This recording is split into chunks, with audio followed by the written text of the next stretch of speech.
Bien, y tenemos invitadas esta noche, tenemos a la señora Adriana Conte, Estela Gregorietti, muchísimas gracias por venir. Y hace unos meses atrás tuvimos también una charla donde estaban viendo e investigando un trabajo que ya me van a contar cuánto tiempo les ha llevado, pero no sabíamos a ciencia cierta cuándo iba a ser la fecha, no de fundación, pero la fecha de cumpleaños del pueblo. Bueno, ustedes ya me lo van a contar. Bueno, bienvenidas. Gracias, Karina. Gracias, Karin. Y ya se develó el misterio. Sí, ahora sabemos cuántos años tenemos. A ver, ¿cuántos años tenemos por empezar? 133 años. 133 años, y por unanimidad en el Consejo decidieron poner como cumpleaños de canal, si se quiere, el 28 de septiembre. Sí. Fue la parte más difícil, digamos, cuando vinimos acá al programa a contar un poco cómo estaba la investigación después de tanto tiempo.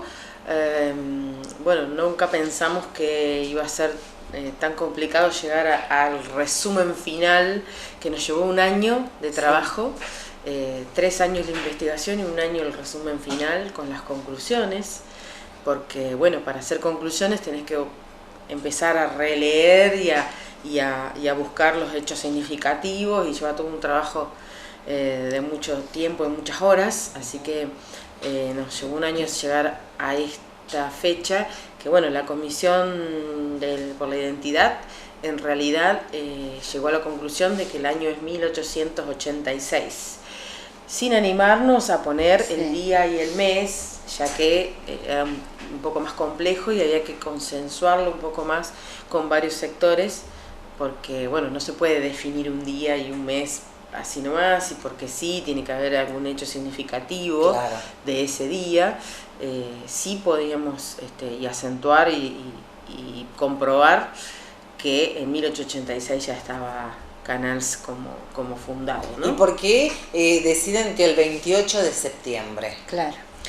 Bueno, no sé, específicamente nosotros, además de investigar varias razones, que después, bueno, te las podemos explicar, pero específicamente el 28 es porque existe una ley que nosotros cuando investigando llegamos a encontrarla, decíamos, esta ley está hecha para nosotros, está hecha para nuestro pueblo, es lo que necesitamos, esta ley, y además, bueno, como relacionada con todo lo que habíamos investigado, es perfecta, creíamos, ¿no? Pero, por supuesto, cuando se plantea, ¿no es cierto?, el año era 1886, que eso sí, lo que decía la ley estaba fantástico.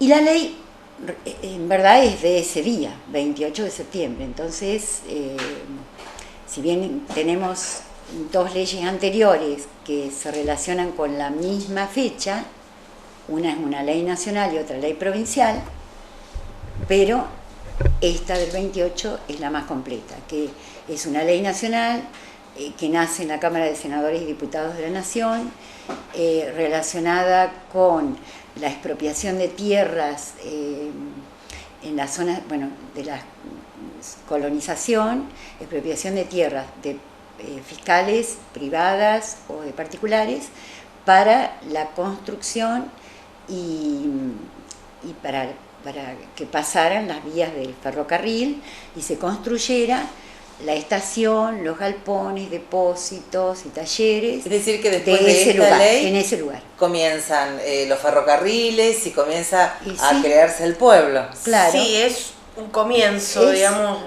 Se expropian la tierra. Legal, claro. Pero en realidad nosotros llegamos al año 1886 por un conjunto de cosas, ¿no? Claro, por una conjunción de cosas importantes y trascendentales. Entre ellas está esta ley, que es la 1835, que es la ley de tierras de la Cámara de Diputados de la Nación, donde específicamente, como decía Estela, está autorizado el trazado de ferrocarril que nos atraviesa, digamos, hasta La Carlota, y en el año 1886. Y también la autorización de declarando de utilidad pública las tierras para la construcción de la estación, los depósitos y los galpones que hasta el día de hoy tenemos. eso como trascendental. Claro, y esta ley establecía desde dónde venían las vías, ¿no es cierto? Desde Villa Constitución, desde Rosario, pasado por Venado Tuerto, y después hay un ramal desde Venado Tuerto hasta, o sea, un poco como un desvío, desde Venado Tuerto hasta Villa La Carlota. Y ahí es cuando, exactamente para nuestro lugar. Porque por yo les decía recién cuando las presentaba, no podemos decir fecha de fundación, porque como también lo habíamos dicho en la otra charla anterior, no hubo un momento, un día, porque si no hubiera sido más fácil también, un acta de fundación, la piedra fundacional, no existe nada de eso, ¿no? Entonces esta conjunción de cosas tiene que ver en el año 1886 con toda la documentación de las entrevistas de los primeros habitantes, digamos, de las familias de los primeros habitantes de nuestra localidad, que coinciden entre el 85 y el 86 su llegada, ¿no? Que son los inmigrantes que labraron la tierra y que construyeron todas las instituciones que hay, y bueno, serían los fundadores del pueblo en realidad, porque no hay una persona que fundó Canals, no hay un nombre que fundó Canals, sino estos primeros pobladores que en algún párrafo Tomás Graciano nombra como cuesteros de campo abierto, que fueron los primeros que llegaron y que bueno, que de a poquito, a medida que fueron llegando, fueron construyendo y haciendo de esto un pueblo, ¿no? Adri, si alguien te está escuchando por ahí que no sabe esta parte de la historia que está buena, sí. Porque si decimos, hablamos de Juan Canals, sí, como quien fue dueño de estas tierras, sí. ¿Por qué decimos sí. que los inmigrantes fueron de alguna manera los que fundaron el pueblo? Sí, claro. ¿Por qué? Bueno, esta confusión de cosas también lo integra Juan Canals. Juan Canals era el propietario de las tierras, las compró en 1881 y las vendió en 1887. Por lo tanto, en el año 1886 era el propietario de las tierras. Por eso, Ferrocarriles toma, digamos, como que las tierras, al ser el primer comprador real que en algún lugar se lo llama como el primer colonizador. Lo que pasa es que él vivía claro. Digamos, viene de Buenos Aires o compra desde Buenos Aires, pero después vive en Rosario. Él entonces, no vino acá, él no estaba acá, por claro, eso hablamos entonces, claro. Casi todos los pueblos tienen el nombre de los primeros títulos de las tierras, ¿no? Claro. El primer título de estas tierras fue de Juan Canals, porque claro. Antes eran tierras del Estado. Entonces él las compra en una subasta pública en Buenos Aires, sin saber quizás dónde estaban esas tierras, las compra como una oportunidad para colonizar, sabiendo además que iba a pasar el ferrocarril, porque claro. Coincide en que bueno, ya se estaba firmando los convenios para que el trazado del ferrocarril por donde iba a ser y todo, bueno, es como una oportunidad. Y entonces la mayoría de los pueblos tienen los nombres de los primeros claro. títulos de las tierras, ¿no? Juan Canals, claro, en este caso Canals. Claro, nosotros hemos investigado desde, digamos, qué sé yo, como tomando varios acontecimientos que se van dando, esto de que el terreno, el lote 27, sigue siendo en el año 1886 de Juan Canals. Los colonizadores e inmigrantes, principalmente de origen italiano, llegan en esta fecha, ¿no es cierto? Como decía Adriana. Y también aparecen varias leyes dictadas en esta fecha, que están organizando toda esa colonización o esa ocupación y esa fundación de pueblos. Porque hay leyes incluso que hablan, una del año 1896 creo, que cuando se ocupan y se colonizan las parcelas de tierra, ya sea en el sur de Santa Fe o en el sur de Córdoba, como era en este caso, es como una ley también, obligación, destinar 100 hectáreas a la fundación de una villa o pueblo. O sea que junto con esa colonización ya venía reglamentada de alguna manera, si bien no siempre se cumplieron todas las leyes. Claro. Eso sería muchísimo, muy extenso de contarte cómo en las etapas que tuvo esa colonización y el valor de la tierra, cómo en un principio valía de una manera y después fue tomando otro valor que justamente fue por por el trazado de las vías y por las compañías Claro. de ¿Y se trenes. sabe en cuánto dinero, por ejemplo, compró Juan Canals esas Sí, tierras? 2.500 pesos la Sí, legua. Sí, sí. Ese era el precio que tenía la Ese era el subasta. precio en esa Sí, época. 2.500 pesos la legua. Sí. Que la primera ley de colonización que sale de la provincia de Córdoba en 1862 Sí. se vendían a 30 pesos la legua, o sea que, y a 14 pesos la legua, y en realidad no compraba nadie en esa época porque todavía estaba ocupada por los indios, todavía estaba ocupado por, digamos, ocupado, en una forma de decir, ¿no? Porque si lo metemos Sí, sí. dentro de la historia, Sí, sí. eran de ellos las tierras. Claro, Entonces, claro. ocupado es un decir. Claro. Que después, bueno, viene la campaña del desierto, que realmente es la masacre Sí. y se terminan yendo, Que ¿no? es la otra historia que que es la otra tenemos. historia que también la tenemos por ahí. Claro. Que bueno, que culmina entre 1878 y 1879, por lo tanto en 1880 las tierras ya estaban libres de malones, como dice la historia, como para salir a la venta, o sea que en realidad se empiezan a vender mucho antes, pero nadie las compra, o sea, por Claro. eso es que salen. Entonces la provincia en el año 1880 decide a través de un decreto vender las tierras en subasta pública en Buenos Aires, como que allí se podría vender a mejor precio, con otra gente que tenía más dinero y quería a lo mejor comprar oportunidad en esta zona. Entonces se hace en Buenos Aires la subasta, por eso es que Juan Canals compra estas tierras, si no quizás nunca se hubiera enterado, ¿no? Claro. Que podía haber comprado por esta zona.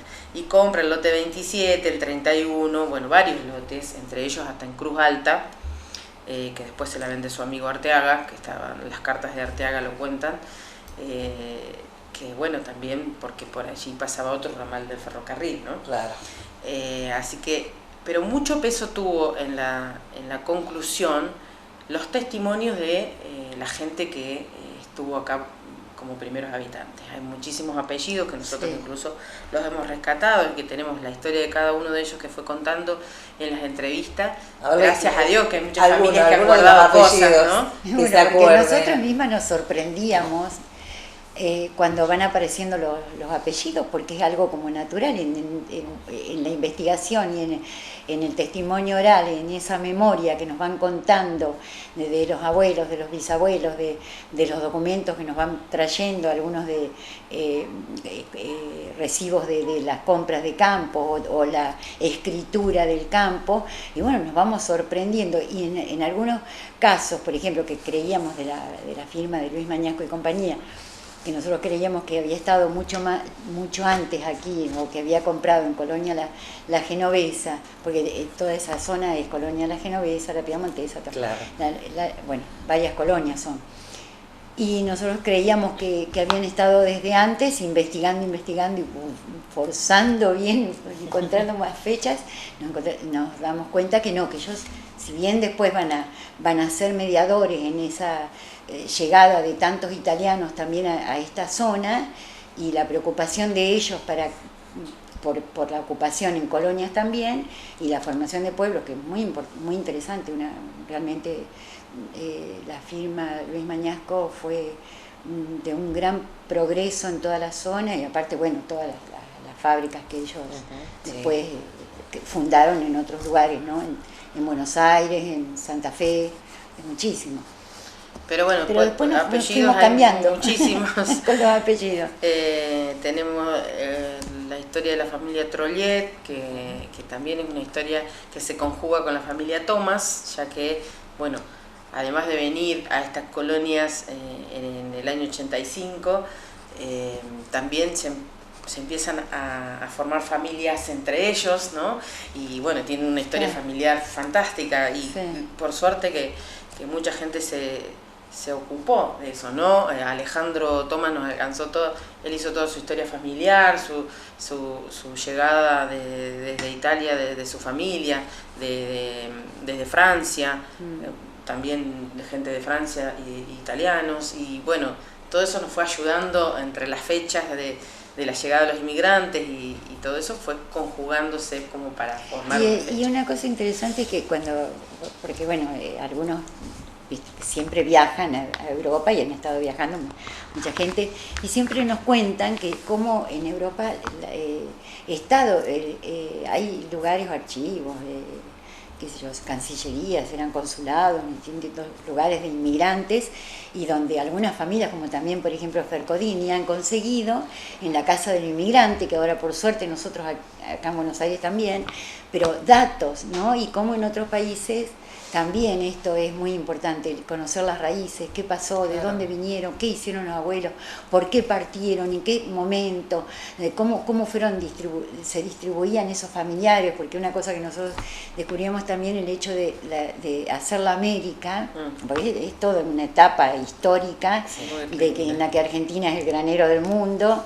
Desde el año 80, 86, 90, es todo un boom de inmigrantes fantástico, y por eso la sorpresa también de que, por ejemplo, a veces nosotros decimos, sí, Canal principalmente está compuesto por familias españolas e italianas, pero ahora sabemos que son italianos principalmente, y también luego españoles.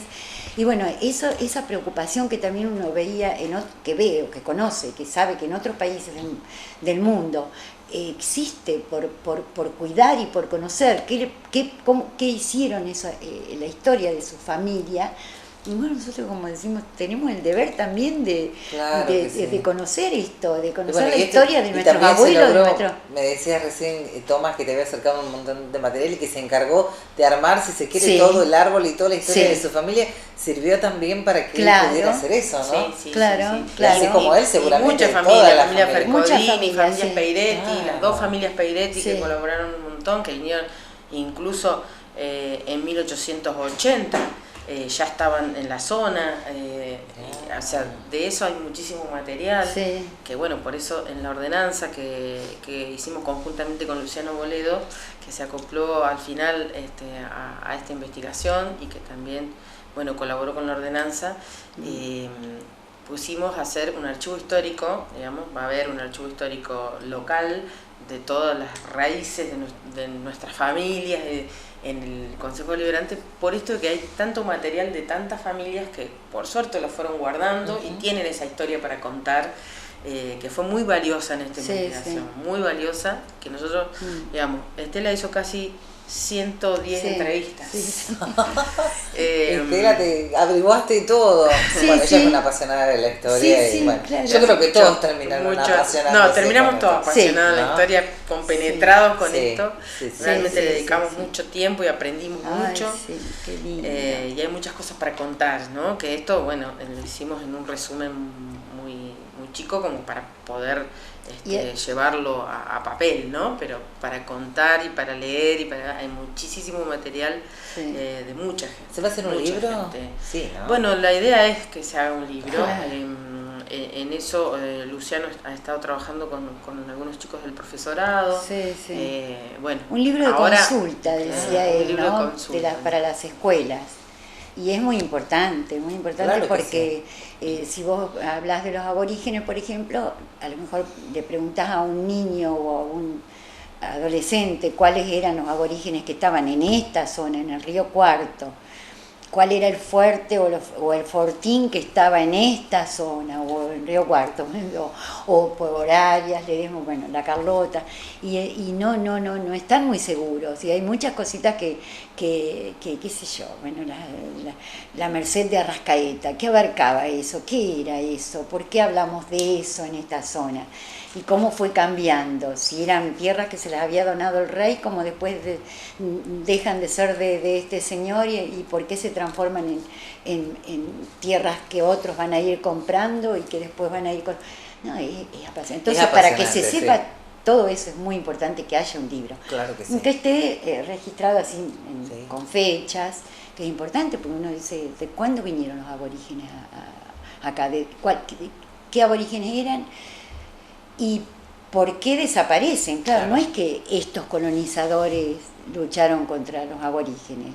No, fueron cuando vienen los españoles, que venían atraídos por las riquezas del rey blanco, ¿no es cierto?, que era en Perú o en Bolivia, que se hablaba de las riquezas, o sea, no estábamos nosotros incluidos en esa historia o invasión o conquista.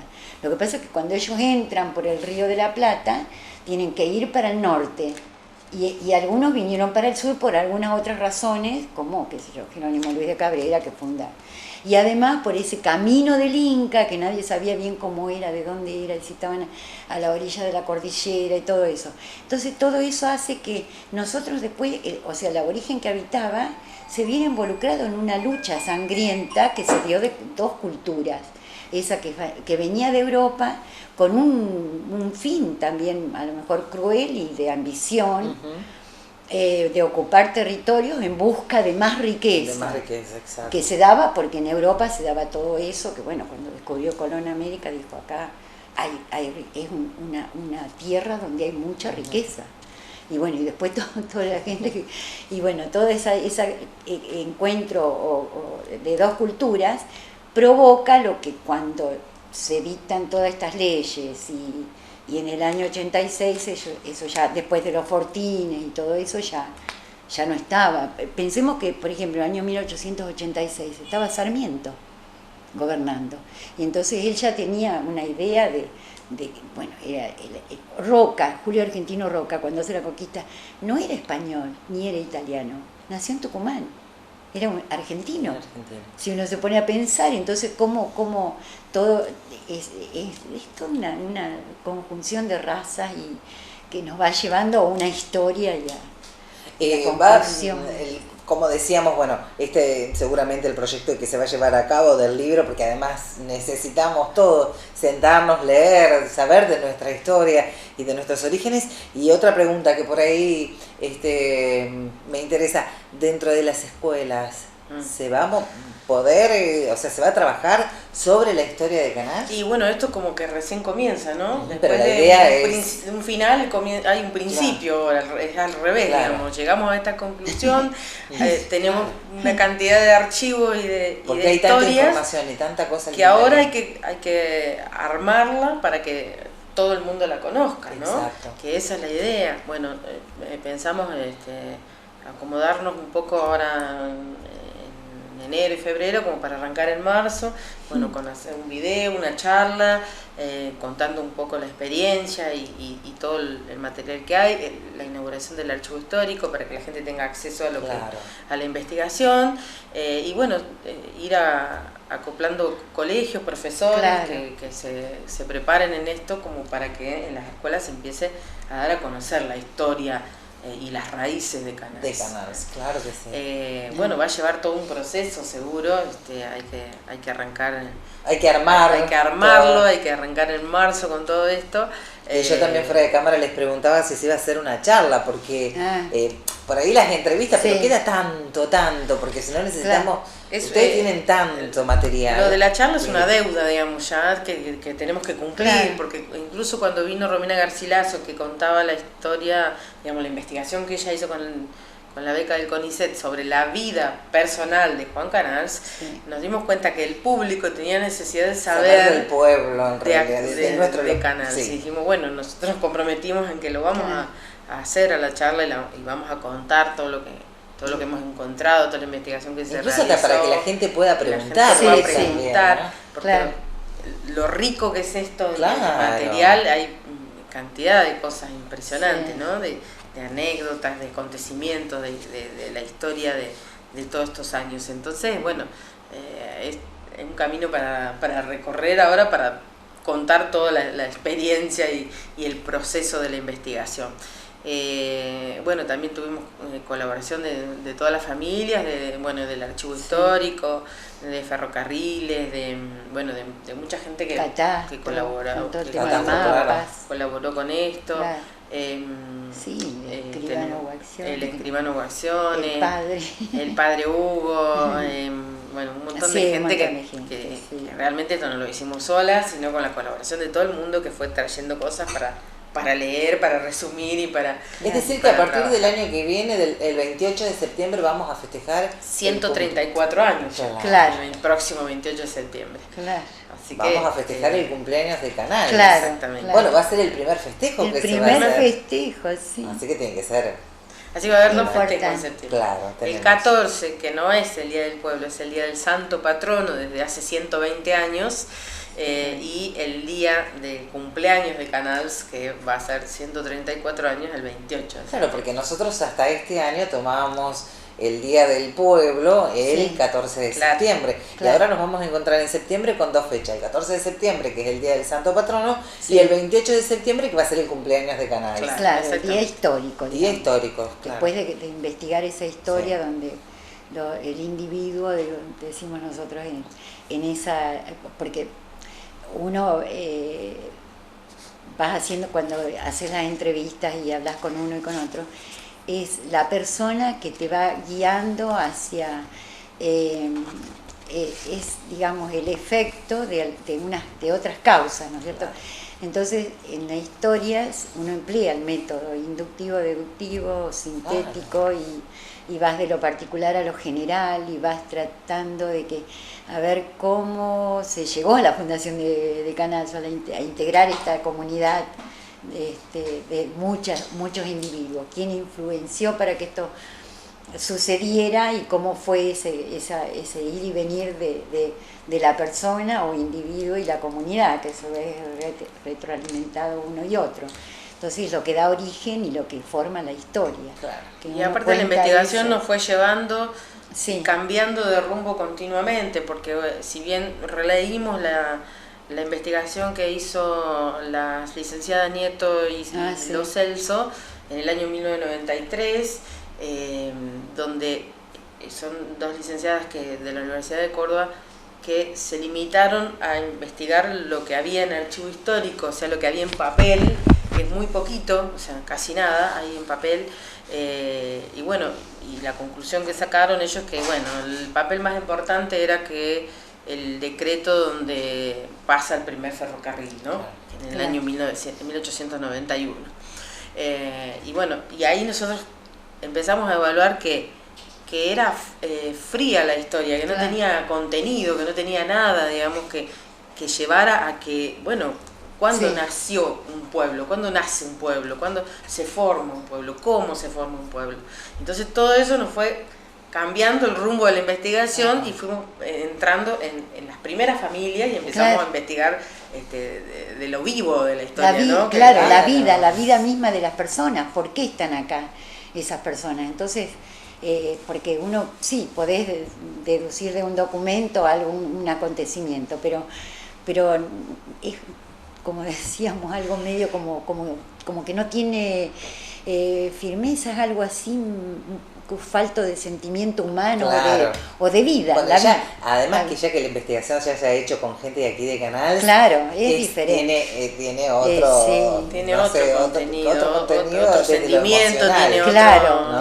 claro. Porque ya se Realmente- involucran otras emociones, otras Claro, sensaciones. Claro. Bueno, lo nuestro. de lo nuestro, de los que sí. vinieron primero, de los que se esforzaron, y de los que Claro. construyeron, Claro. entonces tiene otra vida esa historia, ¿no? Claro que sí. Es Tiene diferente, así ese que bueno. condimento de lo vivido, Claro que sí. es la propia historia. Es nuestra historia. Claro, que sí. lo otro era, bueno, sí, un acontecimiento místico, digamos, que se puede decir, con el paso del tren o el primer tren, ya sea de... Pero bueno, es como muy chiquita ese motivo, pero bueno, se podría Hacía haber falta tomado, más. ¿no? Hacía falta más. Hacía falta más.